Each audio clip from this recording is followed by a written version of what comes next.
Hi guys, today I want to talk about LeadPages. I use LeadPages to create sales pages, and it is a lot more effective if you want to sell your product or service, or maybe get people to sign up for your webinar, to use sales pages rather than drive the traffic to the website. There are a number of reasons for that. The first reason really is that on a website, you have a lot of information about different maybe products and services you offer. There's also testimonials. There are information about you, personal details, etc. So, there's multiple tabs really in there. You don't want people to start clicking around, trying to figure out where is it that they can go register or sign up or buy any of your products. And that is why we use sales pages.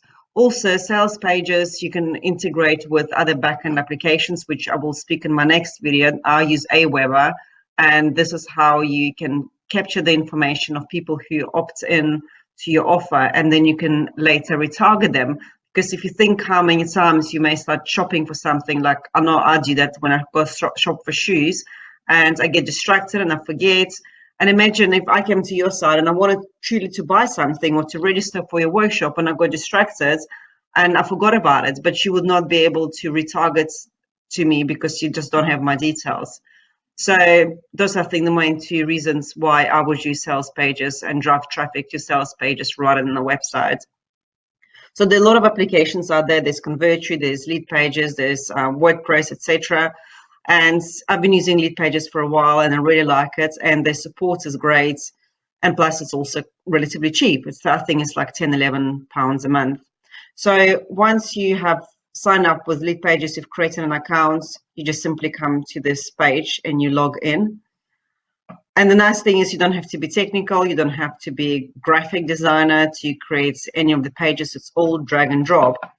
So let's go ahead and just select create new landing page. You will see that there is a number of categories available. So it depends really on what you're trying to do. I like going for a blank page because then it gives me more flexibility to construct the page the way I like it. Once the page is loaded, the first thing we will do is let's give it a name. I'll call it demo 1. And then on the left-hand side, you will see there is a few things that you can do with it. So I would always go to widgets, and you can see what widgets are available here. I've got headlines and text and videos and images, buttons. The ones I normally use is headline, text, image, and video, and button. And sometimes also a form. Well, actually, not sometimes, always a form. The form can either be on that page or it can be a pop-up form where you would capture the details of a person subscribing to your offer. So let's go and drag and drop a headline. So you can see that once I drag it, there is a blue line becomes available. I'm just going to drop it in here. Over here, I'm going to drag a video and drop it here and just put it some text so it can describe what the video does. And I will also add a button to the bottom here. Okay, so here, let's go and give it some description, maybe why you should start your business in 2020. We'll then go and add a video in a minute, and here we can say there are 3 reasons to start your business. So feel inspired, quit trading time for money, stop building someone else's dream. Okay, so I'm just speaking, I guess, from personal experience. Anyways, once you select the text, you can see that there is a little pop-up here. You can go ahead and change the colors. You can customize it. You can also center it if you like. You can align it. And then we can put little ticks next to them. The cool thing is also you can pretty much hyperlink everything. So every sales page must have a call to action. So currently we've got to sign up. It may be register or download or or buy or visit, or whatever it may be. And you can also, let's say if you've got an image underneath here, you may, if the person clicks on it, just navigate to some other site. Maybe it can be your website or somewhere else you want them to go. So I quite like using hyperlinks. I don't try not to overuse them because it can get obviously quite annoying, but sometimes they are quite useful. So in order to use this, you can see when I click on it, it comes up as embedded. And over here, you would copy and paste the HTML from your video. So say if I went to my YouTube channel, there's actually any YouTube video would do, I guess, for now. What you will then do is you can select any video. Let's just go put some music on, pick that. And once the video opens up, you will be able to click on edit. I mean, that's not on share rather, share. And there is a first choice is embed video. Okay, so you go share and then embed video, and this is the HTML that you want to copy. So let's go here and paste it.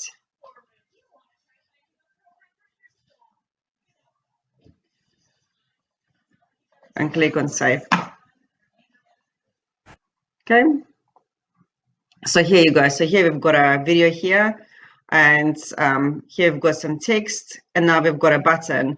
So now what do we actually want to do when we click a button? There are a number of things we can do with that button. If you click on add click events, there are a few options here. So we can open a pop-up, we can navigate to URL or link to a landing page.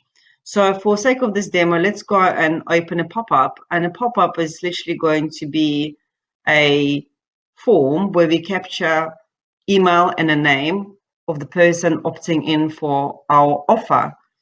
And so if I click on here, create new pop-up. So now you can see I've got an email and I also have a button saying send me the guide. So this is easily customizable. When you click on a button, there are a number of things that we need to do here. Firstly, we need to add an integration, and I will talk about the integration in my other video. But an integration can be a number of platforms. If I click on more services, you can see those are all the integrations that are possible. In my case, I'm using Aweber, and Aweber is a CRM application which allows you to automate emails or create emails, automate them, send them to your list. I often send broadcasts to my subscribers just to keep them informed about online marketing or any of the inspirational books I read or any videos or anything that I think may be useful on the journeys. MailChimp is very similar to Aweber. There's MailChimp over here, and there's quite a lot of other platforms that they integrate with, but I use Aweber, and as I said, we'll look at it in the next video. So I'm going to go ahead and pick Aweber accounts and then select my workshop list, and then I'm going to click on fields next.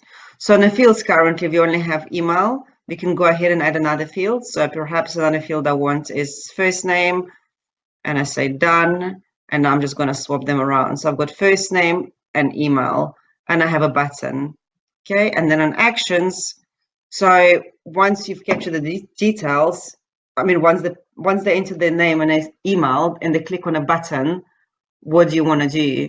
So obviously you can redirect them to your website, or you can redirect them to a thank you page.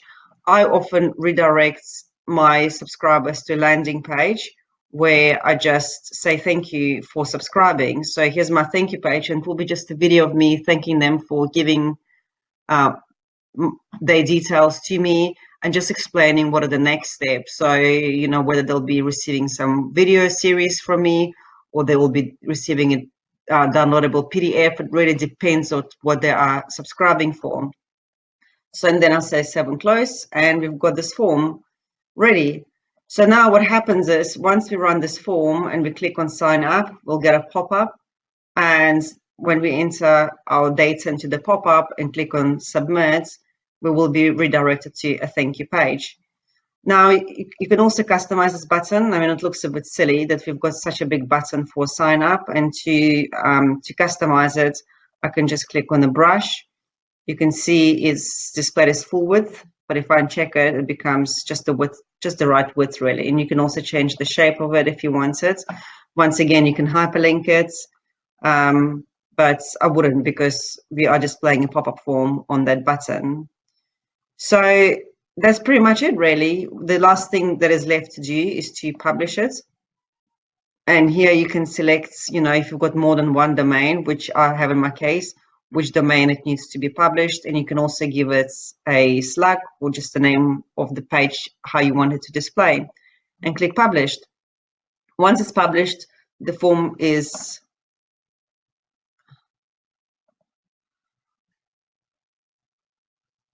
let me just do this again. So this is actually a really great example that we can go through and see why this happens. Sometimes it's just my network that times out.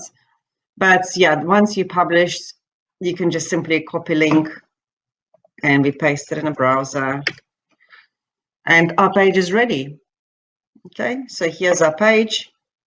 We can click on sign up and put our name, put our email, and click send me the guides or register or whatever. And as you can see, now I am being redirected to my thank you page. Okay, so I hope you found this useful. This is quite a big, quite a simple demonstration of LeadPages, but I hope you understand the value of it and why you should be using it. And please feel free to drop me an email and let me know if you want me to, to give you kind of a more detailed approach to designing the pages. You can also add lead magnets. So for example, if you want somebody to get a free e-guide on something or a book or any other promotional offer. So there's quite a lot more to it. I'll be more than happy to help. And in my next video, I will be talking about the Aweber, which I mentioned earlier. It's a CRM system where you can create automatic email campaigns to use for retargeting your audience and also just used for providing more value and more information to people who are interested in your product and services. Okay. Hope you find this useful. Great talking to you. I'll speak to you soon.